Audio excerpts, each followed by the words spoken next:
ધોળકિયા માટે જગ્યા ન રાખતા રૂપાલા નારાજ જોવા મળી રહ્યા છે। ગોવિંદ ધોળકિયા માટે સ્ટેજ પર જગ્યા રાખવામાં ન આવી, જગ્યા ન રખાતા રૂપાલા મેયરથી નારાજ થયા છે। રૂપાલા નારાજ થતા મેયરે ધોળકિયાને બેસવા ફરી જગ્યા કરી છે। તો રાજકોટ લોકસભા બેઠકના ઉમેદવાર પરસોત્તમ રૂપાલા સુરતના પ્રવાસે છે, ત્યારે રાજ્યસભા સાંસદ ગોવિંદ ધોળકિયા સ્ટેજ પર જોવા ન મળ્યા હતા। રૂપાલાના સ્વાગત બાદ સ્ટેજ નીચે બેઠા હતા।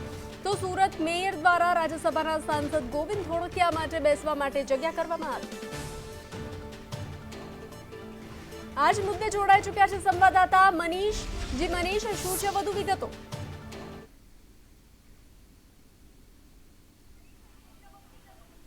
જી બિલકુલ, વાત કરીએ તો આજે સુરત ખાતે પુરુષોત્તમ રૂપાલાના અલગ અલગ કાર્યક્રમ હતા, ત્યારે સુરતના ઉમિયાધામ ખાતે પર એક કાર્યક્રમ રાખવામાં આવ્યો હતો। ઉમિયાધામ પરિવાર તરફથી તમામ જે સમાજના લોકો છે તેનું સ્વાગત કાર્યક્રમ રાખવામાં આવ્યો હતો, ત્યારે સમાજના મોટાભાગના જે અગ્રણી છે તેને પણ બોલાવવામાં આવ્યા। તેમાં ખાસ કરીને રાજ્યસભાના સાંસદ છે તે ગોવિંદભાઈ ધોળકિયાને પણ બોલાવવામાં આવ્યો હતો। બોલાવવામાં આવ્યા હતા।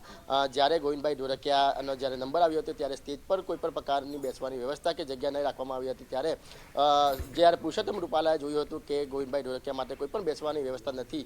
ગોવિંદભાઈ ધોળકિયા છે તે સ્વયં નીચે ઉતરી ગયા હતા, ત્યારબાદ આમ જનતાની જેમ જ તે નીચે બેસી ગયા હતા। ત્યારબાદ બાજુમાં બેસેલા જે દક્ષેશભાઈ મેવાણી છે સુરતના મેયર, તેમને તતરાવ્યા હતા અને કહ્યું હતું કે આ રીતના ના હોય અને તેમને જે બેસવા માટે જગ્યા રાખવામાં આવે। તમામ જે તે વિડીયો છે તે પણ વાયરલ થયો હતો। આ બાબતે જ્યારે દક્ષેશભાઈ મેવાણી મેયર છે સુરતને, ત્યારે પૂછવામાં આવ્યું હતું, તેમણે સ્પષ્ટપણે ઇનકાર કરી દીધો હતો કે આવી કોઈ બાબત બની નથી, પરંતુ જે રીતના દ્રશ્યો સામે આવ્યા તેમાં સ્પષ્ટપણે દેખાઈ રહ્યું હતું કે કઈ રીતના સમાજના તમામ લોકો છે તે સ્ટેજ પર બેઠા હતા અને ગોવિંદભાઈ ધોળકિયા છે તે જે પુરુષોત્તમ રૂપાલાના સ્વાગત માટે ઊભા થયા હતા। ત્યારબાદ તેમને ખેસ પહેરાવ્યો હતો, પરંતુ તેમણે બેસવા માટે જગ્યા શોધી હતી, પણ જગ્યા નહીં દેખાતા આખરે તેમણે નીચે બેસવાનો વારો આવ્યો હતો।